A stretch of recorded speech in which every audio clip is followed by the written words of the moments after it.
Hello, আসসালামু আলাইকুম। কী অবস্থা? সবাই কেমন আছেন? আশা করি সবাই ভালো আছেন। নতুন আরেকটা ভিডিওতে আপনাদের সবাইকে জানাচ্ছি স্বাগতম। আর অবশ্যই আমার চ্যানেলে নতুন হলে চ্যানেলটি সাবস্ক্রাইব করে দিবেন, আর ফেসবুক পেজ থেকে দেখে থাকলে অবশ্যই পেজটি ফলো করে রাখবেন। যাই হোক, একটা খুশির সংবাদ যেটা আমি শুনলাম, শুনে অনেক খুশি হলাম, যেটা বাংলাদেশে ব্রডব্যান্ড ইন্টারনেট যেটা আছে সেটা চালু হবে। তো চালু হওয়ার কথা শুনে আমি অনেক ভালো লাগলো। অনেকে আছে ব্রডব্যান্ড চালায়, তারা হয়তো তাদের অনেক আত্মীয়স্বজন আছে, তাদের সাথে তারা কথাবার্তা বলতে পারবে বিদেশে, বাইরে থাকে। তো যারা তাদের সাথে হয়তো যোগাযোগ করতে পারবে, অনেক আনন্দের একটা সংবাদ।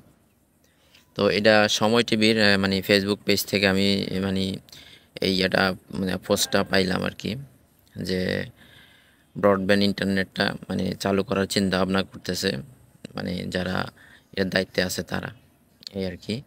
তারপরে আবার আপনার কিছুক্ষণ পরে সময় টিভির যে ফেসবুক পেজটা আছে সেখানে আবার কিছুক্ষণ পরে আরেকটা পোস্ট করলো, যে সময় টিভি আলারা যেটা বলছিল যে ব্রডব্যান্ড ইন্টারনেটটা চালু হবে।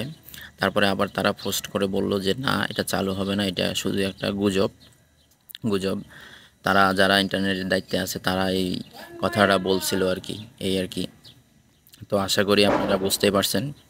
তো আসলে এগুলি একবার বলে তারা চালু হবে, আবার বলে চালু হবে না, এই আর কি। তো যাই হোক, আজকের ভিডিওটা এই পর্যন্তই। তো আশা করি সবাই শেয়ার করে দেবেন এই ভিডিওটা। আর আমার চ্যানেলটি ভালো লাগলে লাইক করবেন, শেয়ার করবেন, সাবস্ক্রাইব করে দিবেন। আর অবশ্যই ফেসবুক পেজ থেকে দেখে থাকলে অবশ্যই পেজটি ফলো করতে ভুলবেন না। তো সবাই ভালো থাকবেন, সুস্থ থাকবেন। আল্লাহ হাফেজ।